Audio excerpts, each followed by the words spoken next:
Hello guys, magandang araw po sa inyo mga idol, mga boss, mga friends, mga kaibigan dyan sa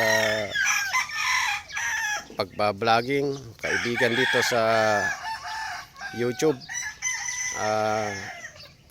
Ipapakita ko po yung mga stag noon, mga alaga ko, mga alaga namin dito sa aming backyard breeding. Yung mga stag na vlog ko noon, I think last year yon. So ipapakita ko sa inyo. Yung iba may mga panalo na, yung iba panlaban pa lang. So samahan niyo ako guys. Ito guys yung alimbuyugin, naka 2 times winner na to. Nakakuha din to ng premyo. Ayan, mag-umpisa na rin maglugon ito. Ito si Sinibalang guys, 2 times winner na to. Yung paa niya medyo naangat-angat yan ng konti dahil may tama yung mga daliri niya. Ngayon maglulugon na rin, kaya baka sa December na laban ulit. Medyo may konting pilay. Ito rin yung gold, may panalo na rin to, nakadalawa na to sa competition, 2 times winner na to. Ito guys yung mayahin, may isang panalo na rin to. Mag-uumpisa na rin maglugon to.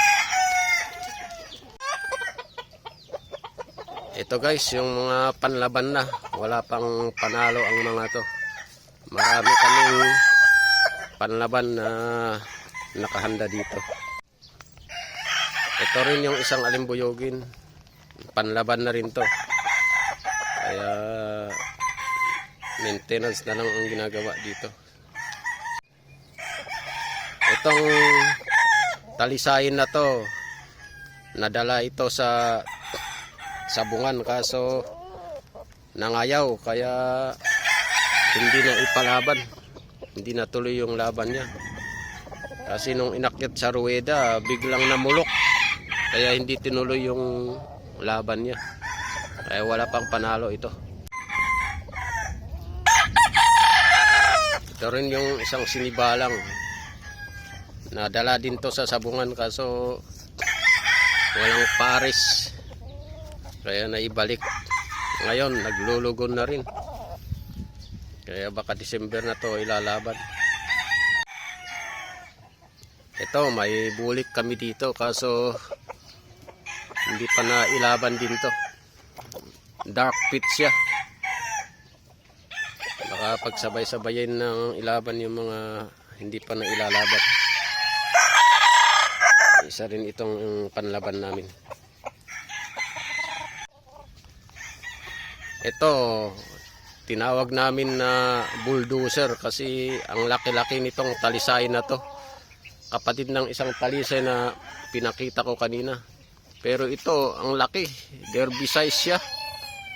Hindi pa naipapalaban ang mga to, baka December din may lalaban na ito.